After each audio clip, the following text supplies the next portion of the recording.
President Trump has refused to divest his personal businesses. As a result, he's put himself and this country in a serious dilemma. Each time the President acts or makes a statement, or this body acts, there will be lingering questions. Does that action benefit the country, or does it benefit the President's personal finances? This amendment's goal is to remove that question, at least for the actions of this committee. We want to remove any doubt that the actions of this committee might be done in order to benefit President Trump or his vast business entities. The idea behind this amendment is simple and common sense. No bill should pass this committee if it directly benefits the President or his businesses. I think every member of this committee can support this amendment. You don't just have to take my word for it. Republicans are some of the biggest backers of the principle that the President has a duty to avoid conflicts of interest. While an attorney at the Department of Justice in 1974, Antonin Scalia wrote this, and I quote, "It would obviously be undesirable as a matter of policy for the President or Vice President to engage in conduct prescribed by the order or regulations, where no special reason for exemption from the generally applicable standards exists," end of quote.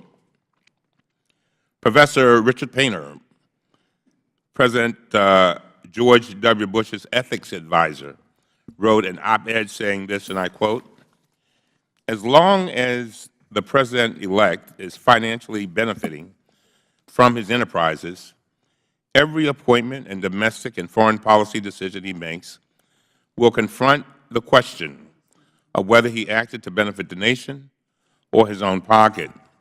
Moreover, counterparties will face irresistible temptation to benefit Trump's enterprises so as to secure his action or win his favor," end of quote. I did not want to get to this point. I wanted to prevent it. Last December, several Democratic members and I convened a bipartisan panel of top ethics experts so that the American people could hear directly about the challenges that could confront President Trump on day one. These experts strongly recommended that President Trump do what every previous president has done for decades: divest all ownership interests, liquidate his business assets, and place them in a truly blind trust operated by an independent party.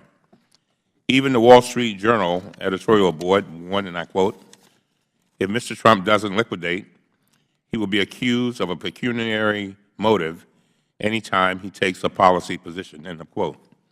That was the Wall Street Journal, not the Huffington Post.